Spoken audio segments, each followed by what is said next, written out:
男人一觉醒来，发现闹钟的电池被妻子抠掉了，400万的生意眼看就要黄了，他赶紧给领导道歉。领导气的是火冒三丈：“你还是人吗你啊？这么大的事你都不上心，你跑哪儿去了？”路上又遇到堵车，他只能把车扔在路上，跳下路基。可是他到的时候已经太迟了，客户气愤的走了，领导狂怒。回到公司，领导大声质问他为什么在这么关键的时候关机。你没睡过觉啊？男人十分纳闷，电话就在枕头边上，他没有关机，也没有接到一通电话。他起来后第一通电话就打给领导了。陈胖，你太不靠谱了，是打给你的，我打了你好几个。男人掏出手机一看，我电话呼叫转移了。他突然察觉这一定是妻子搞的鬼。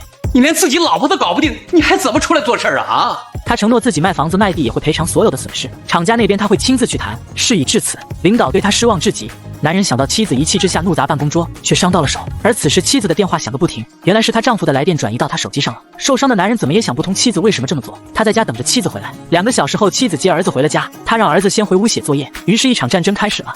手机拿出来。要手机干嘛？你心里没鬼的话，你就把手机拿出来。妻子胆怯地把手机拿出来，男人让她给自己打电话。妻子自知理亏，无言以对。丈夫告诉她，今天是她广告生涯最大的一单生意，被她拆电池、转移电话，活生生的搅和黄了。你是想置我于死地是吗？总之我是不会再原谅你了。